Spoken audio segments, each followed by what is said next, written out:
said. Exactly. Okay, so but we got to get that terminology exactly right, because it's very dangerous for conservatives to conceptualize themselves as anti-institutional, because then they become indistinguishable from the radicals. Sure.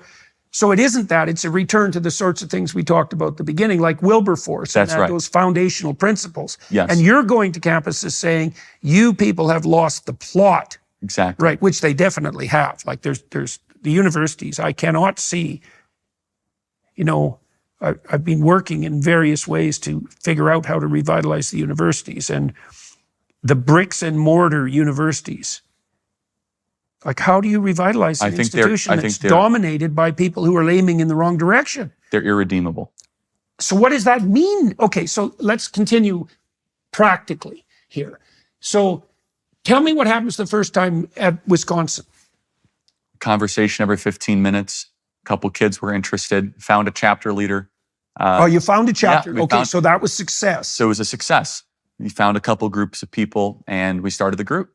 And then I did it at Marquette University because I had a friend that went there. And so you walked away from that. How did you feel when you Exhilarated. Walked away? You did. Because then I was able to go back to 2 or 3 people giving us money. And say... And they gave us $500. I said, now we have a chapter. We can, and they said, okay, well, let us know how it goes. Proof of concept. Right. And so then we did it at Marquette, and we did it at University of Illinois, and we did it at Indiana. So you went from 0 to 1, which is a huge leap. It was a huge lift. It's a huge leap. Because getting that second chapter was so much easier than ex nihilo. Of course. 0 to 1 is, the first customer is impossible. And then the second one's hard. It was one of the most fulfilling days in Turning Point USA history.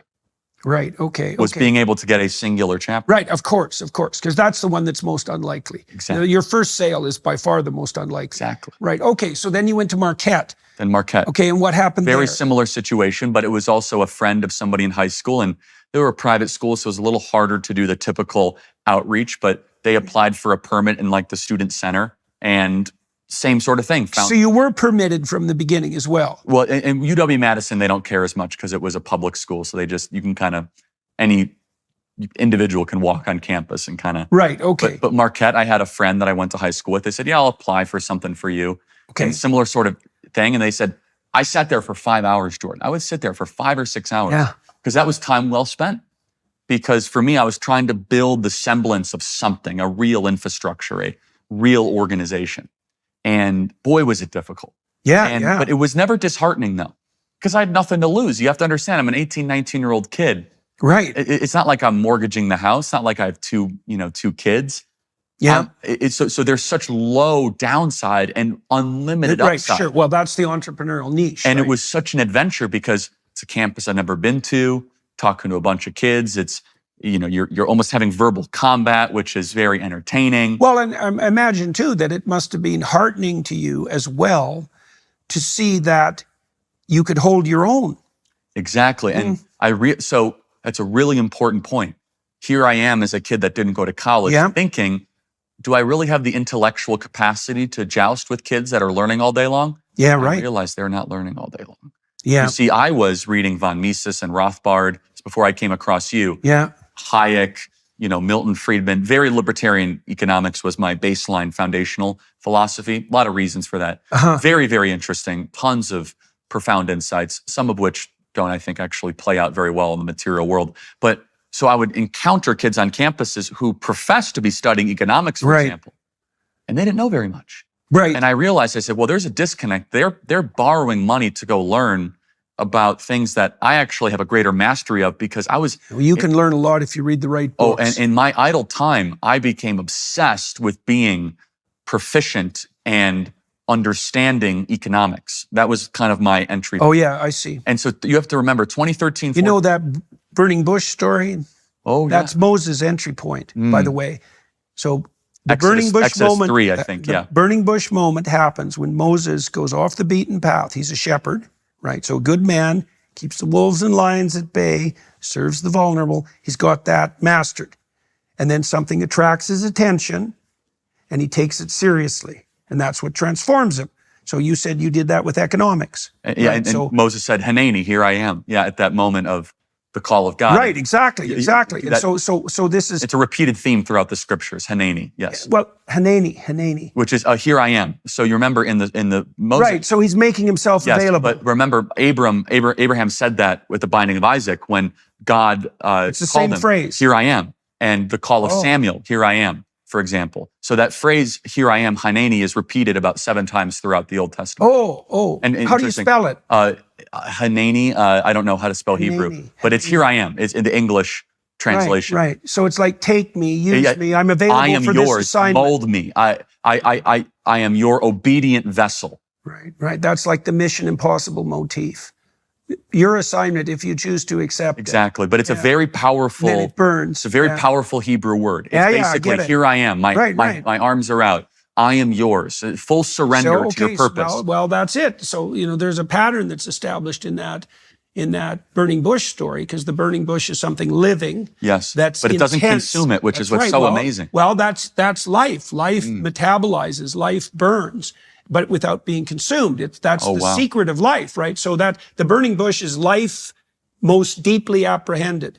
And Moses is being a shepherd. He's near Mount Sinai or Horeb, which is where heaven meets earth, and something attracts his attention. And then what happens to Moses is that he takes it seriously and he gets to the bottom of it, and that transforms him. So the idea is something like, if you watch for adventure and opportunity, if you watch for the pathway forward, something will grip your attention and it'll compel you. You'll be obsessed by it. Well, you take that obsession seriously, you get to the bottom of things. That's what it was. That transforms you. Okay, so you were doing that with economics. And it's funny, as I went to the bottom of it, it actually brought me back to my Christian upbringing and my roots. Which is, that's what happens to Moses, because when he gets to the bottom of things, it's the voice of the spirit of his ancestors, right? It's because the voice eventually of God. I was reading Hayek, Road to Serfdom. Yeah. And I had kind of an aha moment. I said, there's a lot of good and evil claims in this book. Right. By what standard are they saying something is good? Right, exactly. So it brought me back to my Christianity, because in the Road to Serfdom, it's all about the idea of how government tyranny will swallow society, will envelop it, but it happens in steps. And I said, time out. There's truth claims being made embedded in this. By what standard do we consider this? How did you figure that out? I might have watched one of your videos. I mean, to be honest, I don't know. I do remember, though, think to myself, libertarian economics is not enough. I want to go deeper. Yeah. Look, I made exactly the same conclusion when I was studying political science in university. The first year or two was okay because we were reading great ancient thinkers.